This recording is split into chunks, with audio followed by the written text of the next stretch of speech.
What is up, people? It's your boy Scooty MMA. We're back at it again. Dude, it feels good to be back. I mean, too sure, I have a niche audience right now, just 8 subscribers, but it does feel good to be back. You already know I could not miss UFC White House because Dana White claims that this is the biggest UFC card till date. I don't know about that. I won't take up his words for it. But also, like, side note, like, the excuse for the long hiatus, dude, I am an aspiring engineer and I have summer courses. And yeah, I gotta lock in for studies, bro. And yeah, I'm gonna try to be consistent from now on. Hopefully, get back on that weekly video schedule. So yeah, let's jump into the predictions, bro. UFC White House, let's fucking do it. For the first fight of the night, we got Diego Lopez against Steve Garcia. We all know Diego Lopez. Diego Lopez is a killer. He is probably one of the most dangerous guys in the featherweight division right now, dude. Like, his arsenal is so massive. Like he's got it all.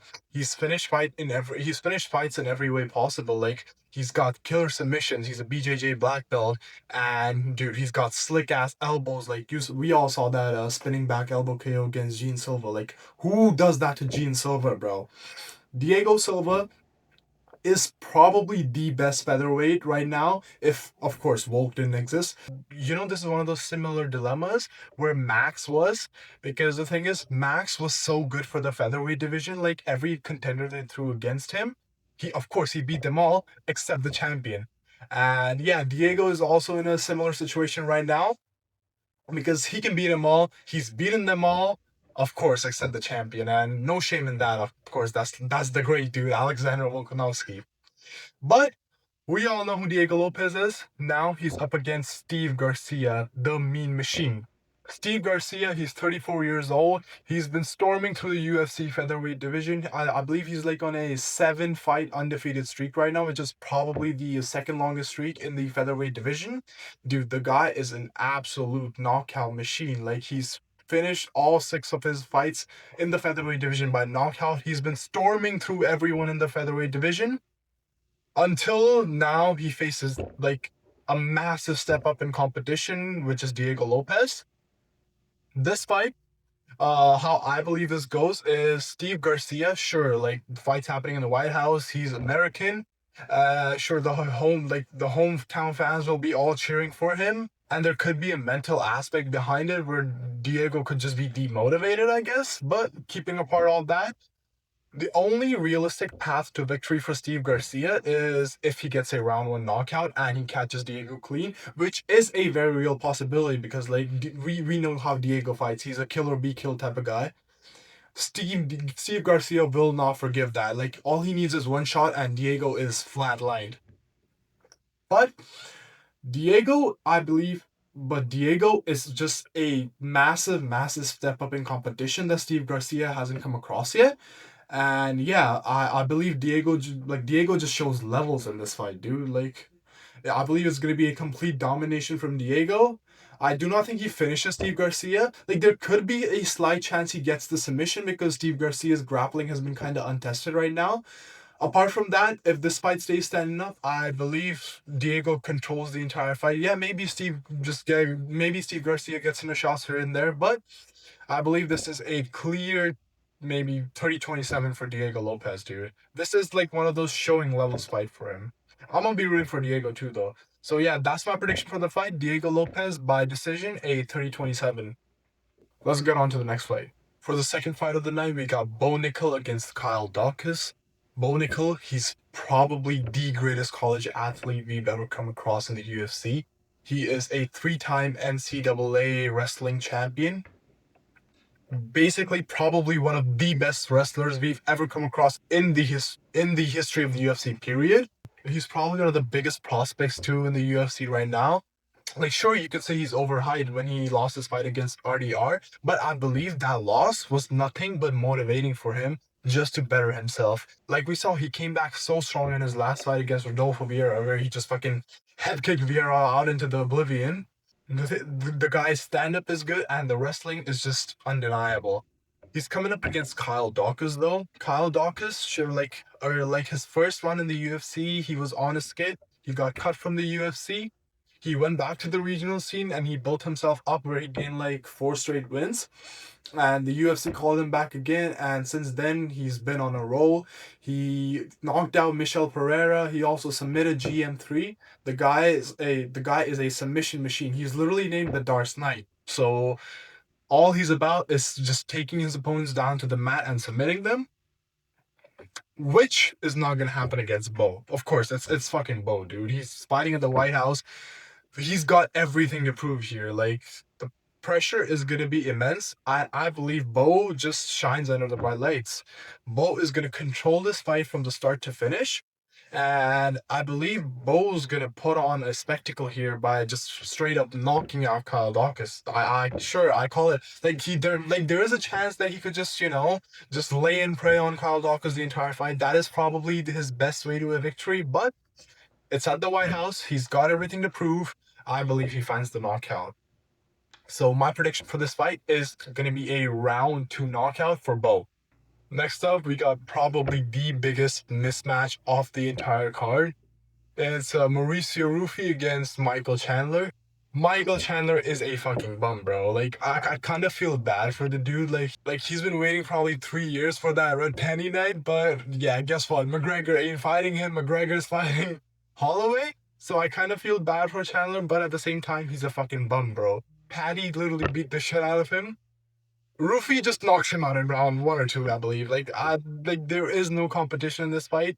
The Unk's probably like 41, 40 years old, has no gas left in the tank. He's gonna be as dirty as he can too. But I believe Rufy's skill set is far more supreme. The only shot Michael Chandler even has at this fight is like if he utilizes his wrestling. But if this was like Michael Chandler from 4 years ago, it could have been a little different. But yeah, 40-year-old Unk Michael Chandler is not doing anything to Rufy. And I believe Rufy finds a knockout in like round 1 or round 2. This fight is just gonna be like a jog in the park for Rufy. It's not gonna be much of a competition because the thing is, Rufy, he needs to fight more grapplers. Like, the thing is, all he needs, like, he's a solid ass kickboxer. Like, there's no doubt about that. All he needs is to focus more on his grappling defense and grappling.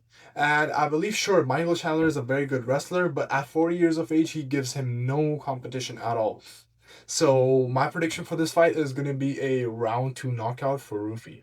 Next up, we got the Hulk against Black Beast Derek Lewis. Now, this fight, it seems very easy to predict on paper, but like in reality, it's kind of tricky because the thing is, Derek Lewis, we know he's very sloppy. He's 41 years old. We saw how he gave up in his last fight against what was it, against Talson Teixeira? Yeah. He just gave up on a jab and just just laid flat on the ground. Didn't do anything. His cardio is just dead. And Josh Hokett, sure, like we saw his last fight against Curtis Blades, bro, he took a lifetime of damage in that one fight. Now, like I'm supposed to be like weighing two possibilities right now, yeah? Derek Lewis, he's 41 years old, just gives up at like one jab. And Josh Hokett, he's just coming up after like 4 or 5 months after a complete war with just leaves fighters on a 2-year break. So I'd still say I'd shift towards Hogan because, of course, Lewis is just ass now. And I believe Hogan is young. He has the drive. He has the motivation. And of course, it's at the White House, so everyone has to have a showing, right? That's my prediction for the fight.